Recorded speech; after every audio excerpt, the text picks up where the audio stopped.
Assalamualaikum warahmatullahi wabarakatuh. Halo semua, perkenalkan nama saya Indah Kurnia Agustin dari Program Studi Pendidikan Sejarah Fakultas Keguruan dan Ilmu Pendidikan Universitas Sriwijaya. Kali ini kita akan membahas mengenai kondisi masyarakat Arab pada masa Nabi Muhammad SAW dan pada masa Khulafaur Rasyidin.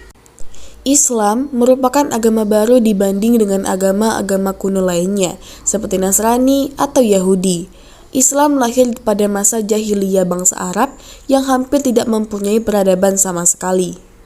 Situasi kekacauan masyarakat yang penuh dengan kekerasan, tak bermoral, merupakan ciri utama bangsa Arab sebelum Islam datang. Kemudian, Islam yang diwahyukan kepada Nabi Muhammad SAW telah membawa manusia menuju peradaban yang lebih baik. Namun, pasca Rasulullah SAW wafat, kemudian diteruskan oleh para sahabatnya yang sangat dekat dengan beliau semasa hidupnya. Masa itu disebut masa Khulafaur Rasyidin yang terdiri dari 4 sahabat, yaitu Abu Bakar, Umar bin Khattab, Utsman bin Affan, dan Ali bin Abi Thalib. Yang pertama ada Abu Bakar Asy-Siddiq. Abu Bakar Asy-Siddiq adalah salah satu sahabat Nabi Muhammad yang mempunyai nama lengkap Abdullah Abi Quhafa At-Tamimi. Pada zaman pra-Islam, ia bernama Abu Ka'bah, kemudian diganti oleh Nabi menjadi Abdullah.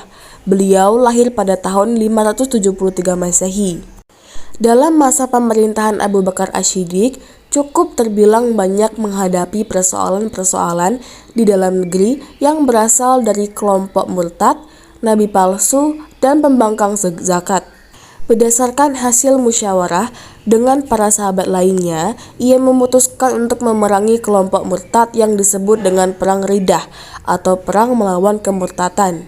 Beberapa kebijakan yang diterapkan dalam masa pemerintahannya yaitu membudayakan musyawarah yang lebih demokratis dalam pemerintahan dan masyarakat, menumbuhkan loyalitas umat Islam kepada pemerintah dan memberi dukungan atas semua kebijakan khalifah, membudayakan musyawarah dalam menyikapi setiap masalah yang timbul, membangun pemerintah yang tertib di pusat maupun di daerah, membangun militer yang disiplin dan tangguh di medan perang, menyusun mushaf Al-Quran, serta menyejahterakan rakyat secara adil dan membangun baitul mal serta memberdayakan zakat, infak, serta ghanimah dan jizyah.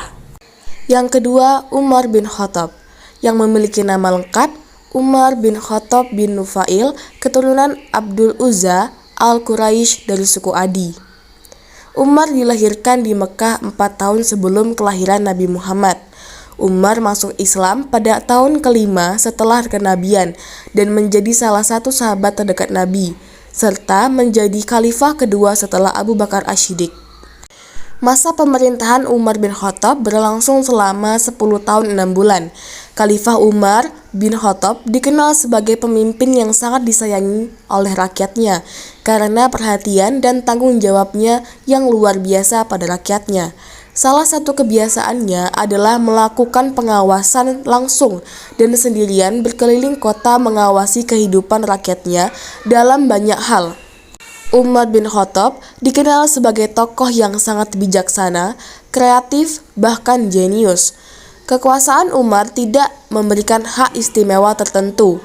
Tiada istana atau pakaian kebesaran, baik untuk umat sendiri maupun bawahannya, sehingga tidak ada perbedaan antara penguasa dan rakyat. Meluasnya kekuasaan Islam mendorong kegiatan pendidikan Islam bertambah besar, karena mereka yang baru menganut agama Islam ingin menimba ilmu keagamaan dari sahabat-sahabat yang menerima langsung dari Nabi.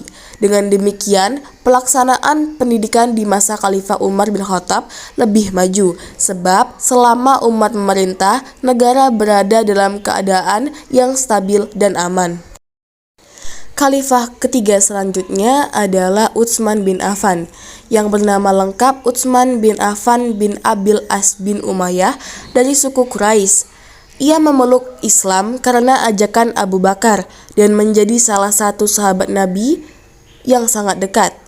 Pada masa Khalifah Utsman bin Affan terdapat ketidakseragaman kirat dan menimbulkan perpecahan sehingga pada masa itu dipandang perlu untuk ditertibkan kembali. Selain itu, Khalifah Utsman juga begitu menjunjung tinggi nilai keadilan dalam memutuskan suatu perkara hukum dan selalu mengajarkan untuk bersikap adil demi terciptanya kebenaran. Khalifah yang terakhir adalah Ali bin Abi Thalib. Ali adalah putra dari Abu Thalib, yaitu paman Rasulullah, dan ibundanya yang bernama Fatimah. Ali dilahirkan 10 tahun sebelum Nabi Muhammad SAW diutus oleh Allah menjadi Rasul. Tugas pertama yang dilakukan oleh Ali adalah menghidupkan cita-cita Abu Bakar dan Umar, yaitu menarik kembali semua tanah hibah yang telah dibagikan oleh Utsman kepada kaum kerabatnya dalam kepemilikan negara. Pada masa pemerintahan Ali, begitu banyak orang yang tidak mengakui Ali sebagai khalifah. Nah, dari materi di atas kita dapat mengetahui betapa besarnya perjuangan Nabi Muhammad SAW dan para sahabatnya dalam memperluas dan memperjuangkan agama Islam. Mungkin cukup sekian materi yang dapat saya sampaikan. Semoga bermanfaat. Terima kasih. Wassalamualaikum warahmatullahi wabarakatuh.